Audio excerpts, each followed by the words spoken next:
약속이 먼저다라는 제목으로 함께 은혜를 나눕니다.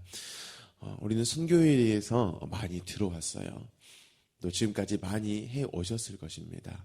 그래서 각자 개인의 어떤 선교에 대한 또 은혜들, 간증들이 분명히 있습니다.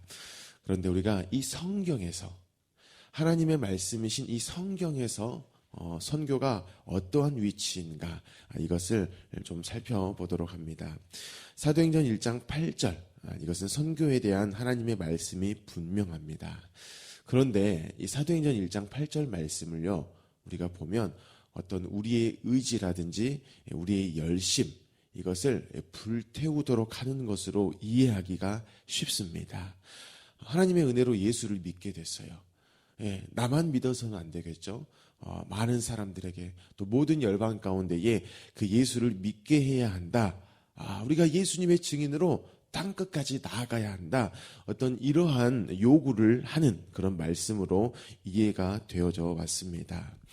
이렇게 한국 교회는요, 오랜 시간을요, 선교의 열정을 가지고 오게 됐습니다. 많이 들어보셨겠지만 미국 다음으로 선교사를 많이 파송한 나라, 2만 명 선교사 파송, 이런 것을 우리가 자부심으로 가져왔다라는 겁니다. 정말 놀라운 하나님의 일하심이에요. 하나님이 선교에 대한 약속을 하시고 그 약속을 이루어 오셨기 때문에 비로소 우리가 말할 수 있는 결과들입니다. 그런데 그 안에 하나님은 여전히 선교에 대한 주도권과 또한 그 열심을 가지고 오셨지만, 그 안에서 우리는 이 사도행전 1장 8절 말씀을 좀 오해해서 우리의 어떤 열심과 우리의 어떤 의지로 이것을 막 했던 것들이 굉장히 많았다라는 거예요. 그 결과가 지금의 어떠한 현실입니다. 여러분, 우리 미래 세대들이요, 미전도 종족이 되어버렸다고 합니다. 참 모순적인 일이에요. 이상한 일입니다. 미전도 종족을 향한 마음들이 불탔어요. 그 사명이 막 끌어올랐어요. 그래서 수십 년간 선교하러 나갔는데요, 정작 우리나라 미래 세대는요, 미전도 종족이 되어버렸다는 겁니다. 이유가 있어요. 이 선교에 대해 오해해 버린 것입니다. 사도행전 1장 8절 말씀에서 선교를 이렇게 이해했죠. 내 증인이 되리라. 내 증인이 되리란데요, 우리가 증인 되자. 하나님이 명령하셨으니 나가자. 순종하자. 증인 되자. 사랑하는 성도 여러분, 사도행전 1장 8절은요, 하나님께서 성령이 너희에게 임하셔 성령이 임한 너희는 내 증인이 되게 되는 거야. 내가 너희를 내 증인 되게 할게. 이러한 하나님의 의지를 보여주시는 말씀입니다. 그런데 우리는요, 단편적으로 이해해버려요. 내가 증인돼야지, 내가 전도해야지, 내가 선교해야지, 그렇게 반응하고요, 곧바로 가버렸다라는 것입니다. 약속이 먼저가 아니었어요. 바로 사명이 먼저가 돼버렸습니다. 하나님의 열심이 먼저가 아니고요, 내 열심이 먼저가 돼버렸습니다. 미전도 종족이 된 미래 세대들이 하나같이 하는 말이 있어요. 목사님, 저도 교회 다녀봤습니다. 어렸을 때요, 유년주일학교 다녀봤고요. 저 중고등부 때 회장도 했었습니다. 그런데 지금 교회 안 가요. 그 큰 이유가 있습니다. 앞선 세대가요, 이 하나님의 약속, 선교는 하나님의 약속이 먼저인데 이 하나님의 약속이 아닌 사명을 그냥 냅다 해내는 것, 이것에만 집중해 버렸기 때문입니다. 우리로 하나님의 증인으로 살게 하시는 그 약속이에요. 이 선교라는 것이요, 모든 삶에서 성령으로 충만케 하셔서 그 살아가는 현장 가운데에 늘 하나님의 은혜를 바라보게 해요. 성령이 충만하시면 없던 능력이 생기고 없던 힘이 생겨가지고 그 험난한 곳으로 막 달려가는 이것이 아니고요, 성령이 임하시면 모든 상황 가운데에서 하나님의 은혜만을 보게 하는 것, 그래서 주어진 삶 가운데에서 하나님의 은혜로 말미암아 하나님의 열심이 드러나 버리고야 많은 삶을 사는 것이 선교인데요, 이 선교를 생각하지 않습니다. 사명만 생각합니다. 우리가 꼭 이뤄내 버려야 한다. 다른 나라보다 한국은 더 은혜 받았으니까, 단기간 안에 그렇게 하나님 은혜 주셨으니까 더 뜨겁게 나아가자, 이렇게만 외쳐댔다라는 것이죠. 그리고 그렇게 해야만 하나님이 기뻐하실 것으로 알아요. 그렇게 해야만 하나님이 영광 받으셔. 이렇게 일관하면서 미친 듯이 달려왔다라는 겁니다. 저도 그런 사람 중에 한 명입니다. 사도행전 1장 8절 말씀이요. 분명히 하나님이 내 증인이 되리라 해요. 그 모든 선교에 대한 주도권과 열심이 하나님께 딱 있습니다. 내가 너희를 내 증인으로 살게 할 거야. 너의 삶을 통하여서 성령이 임한 그 삶의 실제를 내가 보여줄 거야. 이것을 분명히 말씀하셨지만 전도하는 것, 교회 안 다닌 사람 교회 다니게 하는 것, 교회 숫자 불리는 것, 이것으로만 이해했어요. 그 숫자 불리는 것을 국내에서 하면 전도요, 해외에서 하면 뭐죠? 선교. 네, 이게 선교에 대한 이해의 전부인 인생을 저도 살아왔습니다. 하지만 은혜의 복음교회에 와서요, 이 성경에서 우리에게 말씀하시는 선교의 견해를 듣게 됩니다. 많이 들어오셔서 아시겠지만 해외에 나가서 하는 것만이 선교가 아니에요. 내가 숨쉬고 발 닿고 있는 이 땅 가운데에서요, 하나님의 나라를 세워가는 것이 선교였습니다. 즉 저와 여러분이 오늘 가정으로, 또 우리 미래 세대들은 계약하면 학교로, 직장 가운데로, 이 도시 가운데로 나아가면 이 모든 곳은 선교지였다라는 것입니다.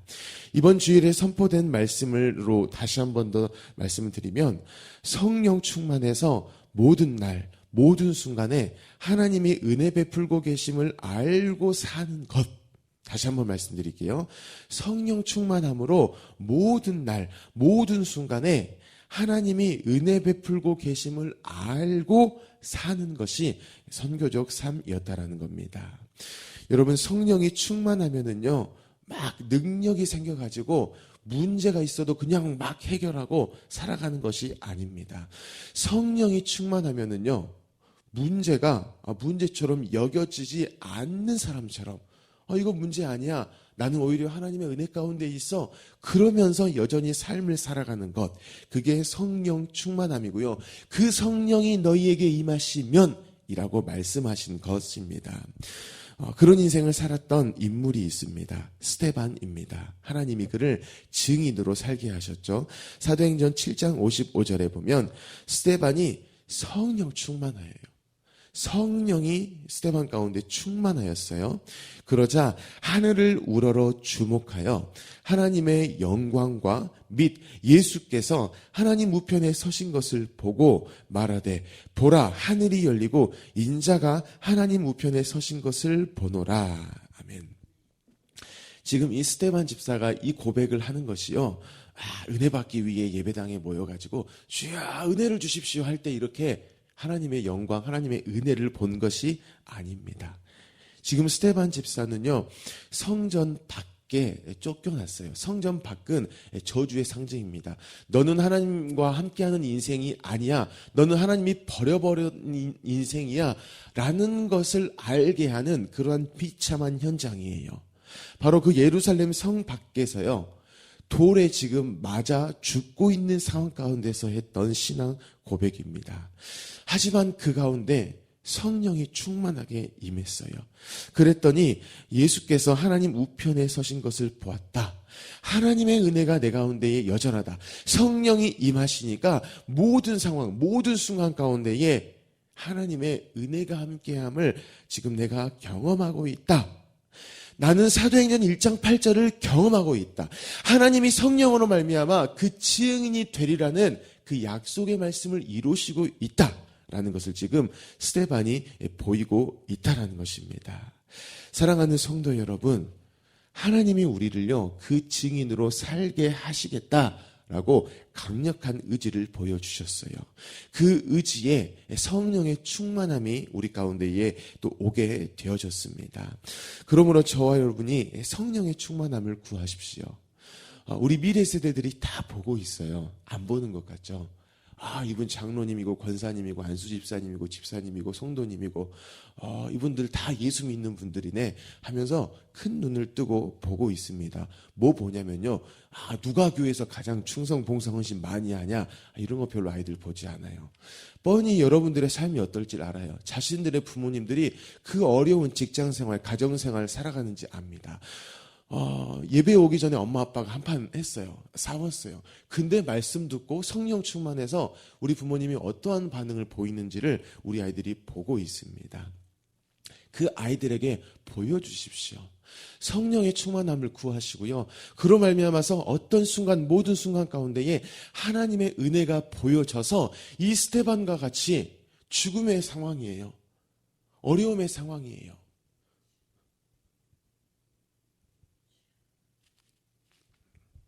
그 상황 가운데에서 주님 제게 은혜를 주십시오. 더 주십시오. 더 보게 하십시오. 돌에 맞아 죽는 이 상황 가운데 있습니다. 하지만 성령이 충만하셔서 스데반에게 보이셨던 증인된 삶을 살게 하십시오. 이러한 고백들을 해보시라는 겁니다. 그리고 실제로 그 상황 가운데에서 미소를 짓는 거예요. 아이들이 봤을 때 저 집사님 지금 너무 힘드실 것 같은데 교회 나와서 말씀 듣고 은혜 구하고 수모임 가운데 회복하여지고 근데 또 그 어려운 삶을 또 살아가시는구나. 그런데 그분이 나에게 대해서 응원해 주시는구나. 이것을 우리 아이들에게 보여주셔야 한다는 겁니다. 그때 우리 미래 세대가요, 저와 여러분을 보고 이렇게 말할 것입니다.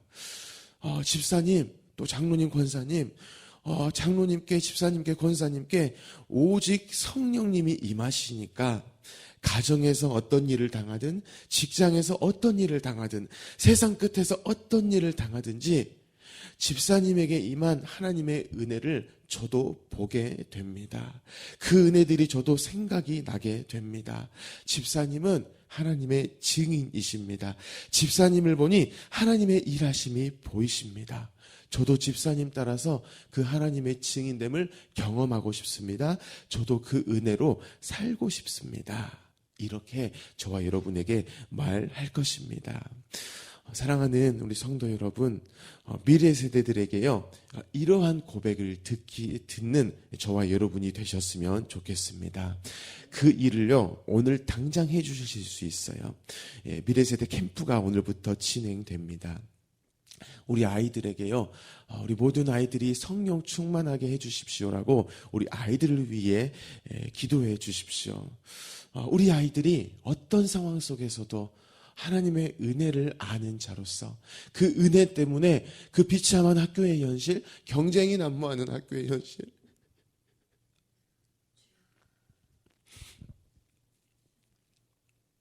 직장을 구하지 못해서 몸부림치는 그 현실 가운데에서도 하나님께 무릎을 꿇는 우리 미래 세대가 되도록 그렇게 기도해 주십시오. 그렇게 집회에 오셔가지고 아이들을 또 안아주시고 그렇게 한번 해주십시오. 그때 우리 아이들도 사도행전 8장에 하나님이 약속하신 것을 경험하는 인생들이 됩니다.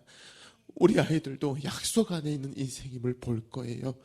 그리고 여러분들의 신앙을 쫓아 여러분보다 더 성경적이며 더 하나님의 열심을 드러내는 그 놀라운 세대로서 우리 아이들이 살아가게 되어질 것입니다.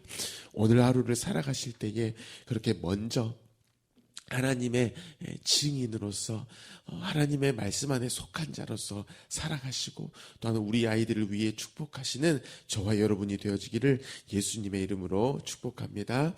아멘. 우리 시간 함께 기도하실 때에 주신 말씀을 가지고 기도하시기 바랍니다. 또한 용복 마을을 위해서 기도하실 때에 우리 마을장님과 순장님, 순원들을 위해 기도하시고 우리 성도님들을 위해서도 기도하여 주십시오. 우리 미래세대 겨울 캠프 오늘 시작합니다. 우리 아이들을 위해서 계속 기도해 주십시오. 우리 담임 목사님의 가정과 건강을 위해 성령의 충만함을 위해 기도하여 주시고요. 우리 나라를 위해 민족을 위해서도 기도하시기 바랍니다. 우리 튀르키예의 임숙택 선교사님을 위해 견면 중앙교회 이기룡 목사님을 위해 어떤 우리 광신대를 축복하시면서 기도하겠습니다. 우리 모든 기도 제목을 가지고 함께 기도합니다. 살아계신 하나님 아버지, 하나님 하나님, 약속이 먼저입니다. 사명이 먼저가 아닙니다. 하나님의 우리를 향하신 하나님이 놀라운 약속의 말씀들 가운데 우리를 부르시니 감사합니다. 하나님이 선교의 일을 통하여서 하나님이 우리로 하여금 내 증인 되리라, 내 증인 되리라 라고 말씀하시니 그 증인 삶들을 살아내게 하여 주시옵소서. 하나님께 먼저 집중케 하여 주시옵소서. 성령이 임하시고 우리 가운데 충만하여 주시기를 늘 구하게 하여 주시옵소서. 하나님, 그때의 스테반과 같이 죽음의 현장 가운데서 하나님을 봅니다. 예수께서 하나님 보좌에 서신 것을 봅니다. 그의 하나님의 영광을 봅니다. 하나님, 그의 죽음의 현장 가운데서 오히려 죽음 너머의 삶을 살아내는 것을 보입니다. 그가 하나님 증인인 것입니다. 성령이 임한 인생, 충만한 인생인 것입니다. 그것을 계속 보여나가는 우리 모든